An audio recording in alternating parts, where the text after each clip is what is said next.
Quantum number का use हम लोग करते हैं ऑर्बिटल को डेजिग्नेट करने के लिए, मीन्स ऑर्बिटल के पहचान को बताने के लिए कि ऑर्बिटल्स का क्या यूज़ है।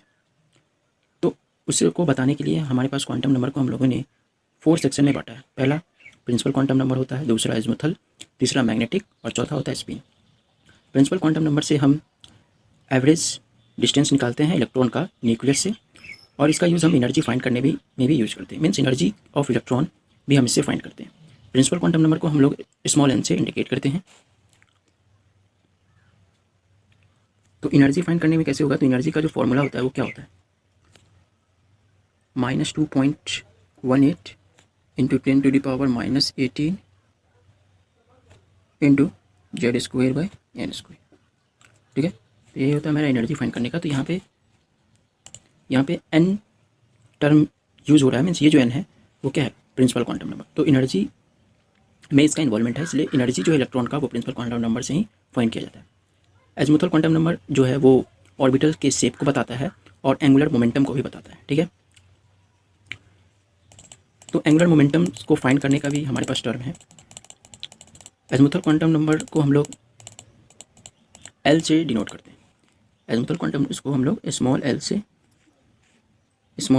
डिनोट करते हैं। ठीक है, और एज़िमुथल जो हम एंगुलर मोमेंटम कैसे निकलता है, तो वो होता है √L of L+1 into h/2π। ठीक है, √L of L+1 into h/2π। तो ये हमारा होता है एंगुलर मोमेंटम फाइंड करने का फॉर्मूला। उसके बाद हमारे पास आता है मैग्नेटिक क्वांटम नंबर। ठीक है, तो मैग्नेटिक क्वांटम नंबर से हम लोग ऑर्बिटल्स के ओरिएंटेशन को फाइंड करते हैं और मैग्नेटिक मोमेंट ऑफ इलेक्ट्रॉन इसे भी फाइंड किया जाता है। ठीक है, मैग्नेटिक क्वांटम नंबर में ओरिएंटेशन जो ऑर्बिटल्स का होगा उसे फाइंड करेंगे और मैग्नेटिक मोमेंट को। स्पिन क्वांटम नंबर होगा, मीन्स कि यहाँ पे डायरेक्शन जो of orientation rotation of electron, direction of rotation of electron find करेंगे स्पिन क्वांटम नंबर से। Principal quantum number n, means जब भी हम कोई इलेक्ट्रॉनिक कन्फिगरेशन करते हैं तो जो हाईएस्ट वैल्यू होगा वही हमारा n होता है। इलेक्ट्रॉनिक कन्फिगरेशन जैसे कि 1s 2s 2p 3s, तो यहाँ पे जो हम लोगों ने कन्फिगरेशन किया 1s 2s 2p 3s, तो इसमें जो 3 है वही n होगा, जो हाईएस्ट वैल्यू होता है उसी को हम लोग n बोलते हैं। ठीक, n जो होगा वो मेरा नेचुरल नंबर कुछ भी हो सकता है n का वैल्यू। ठीक है, एज़िमुथल क्वांटम नंबर जो होगा वो क्या होता है, L से इंडिकेट करते हैं और वो प्रिंसिपल क्वांटम नंबर से एक कम होता है। ठीक है, प्रिंसिपल क्वांटम नंबर से एक कम होता है। जैसे कि हमारा प्रिंसिपल क्वांटम नंबर n होता है, तो मेरा एज़िमुथल क्वांटम नंबर n-1 होता है। ठीक है, तो वो कितना हो जाता है, इसको हम लोग इंडिकेट करते हैं 1 से, इसको हम लोग L से इंडिकेट करते हैं और इसको n से, तो एज़िमुथल क्वांटम नंबर मेरा हो जाता है n-1। इसी तरह अगर मैग्नेटिक क्वांटम नंबर को हम लोग इंडिकेट करते हैं m से, तो मैग्नेटिक क्वांटम नंबर का क्या वैल्यू होता है, तो मैग्नेटिक क्वांटम नंबर हो जाता है मेरा -L2L। ठीक है, मैग्नेटिक क्वांटम नंबर जो होगा वो मेरा हो जाता है -L2L। ठीक है, और स्पिन क्वांटम नंबर तो एक क्लॉकवाइज और एक एंटी क्लॉकवाइज, दो डायरेक्शन में होता है spin quantum number. Different subshell का डिफरेंट एज़िमुथल क्वांटम नंबर होता है। जैसे कि हमारे पास हो जाते हैं S P D F G H, इस टाइप के सबसेल।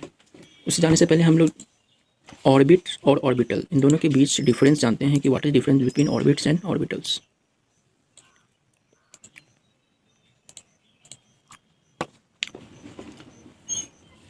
ऑर्बिट जो होगा वो हमेशा 2 डायमेंशनल होगा, लेकिन ऑर्बिटल जो होंगे वो हमेशा 3 डायमेंशनल होते हैं।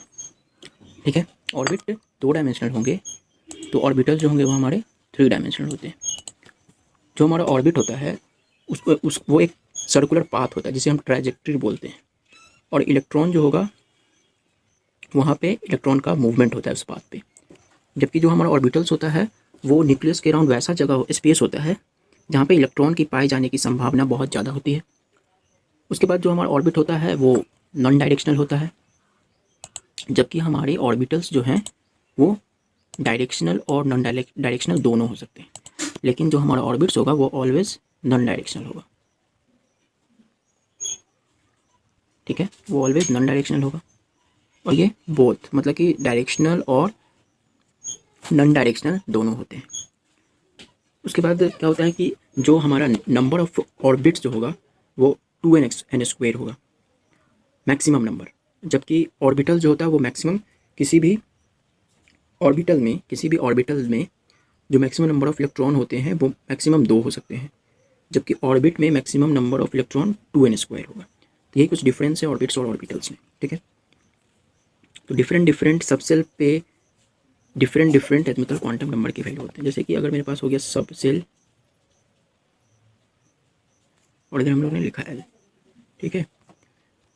तो जैसे कि अगर हमारे पास होता है S सब सेल, तो S का जो वैल्यू होगा L का, L होता है 0, ठीक है, क्योंकि N हो गया इसके लिए 1, तो n-1। उसी तरह अगर हम P के लिए देखेंगे तो P के लिए होगा 1 और D के लिए 2,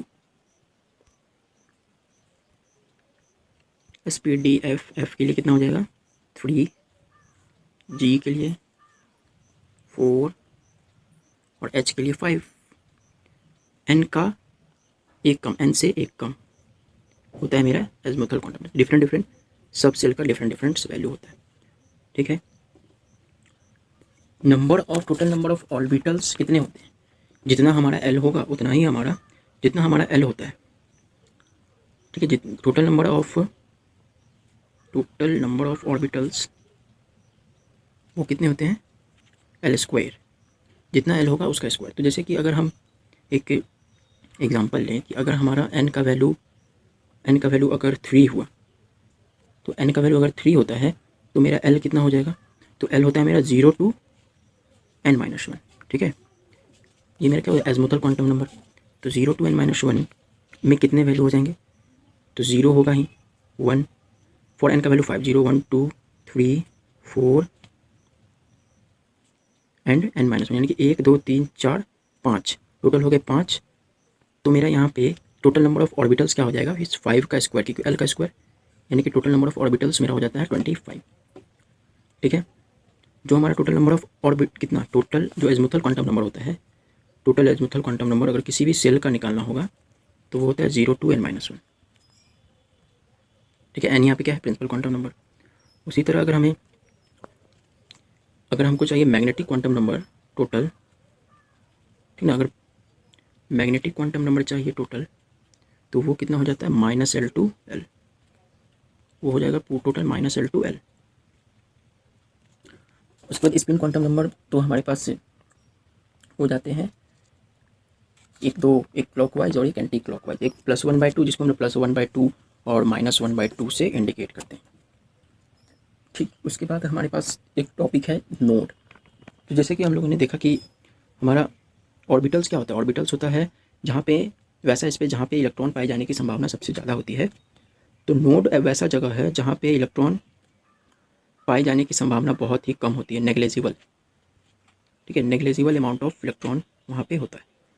नोड को हम लोग 2 सेक्शन में बांटे, पहला हो जाता है रेडियल नोड, ठीक है। उसके बाद हो जाता है हमारे पास एंगुलर नोड,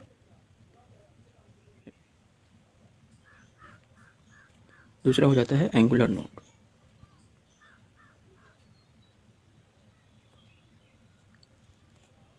रेडियल नोड जो होता है वो होगा मेरा n-l-1, और जबकि एंगुलर नोड्स सिर्फ l के बराबर होता है।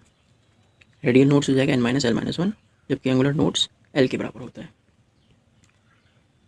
तो इसी तरह अगर हम टोटल नोड्स निकालेंगे, टोटल नोड्स मेरा कितना हो जाएगा n-l-1 प्लस l, यानी कि टोटल नोड्स मेरा हो जाता है n-1।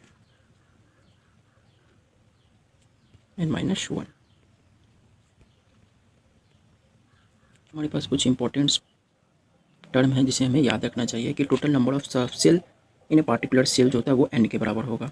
Total number of orbitals या ओरिएंटेशन जो होगा वो 12+1 होगा। Here L is azimuthal quantum number. उसी तरह total number of orbitals in a shell is n² and maximum number of electron जो होगा सेल में वो 2n² के बराबर होगा। तो इस पॉइंट को याद रखना है।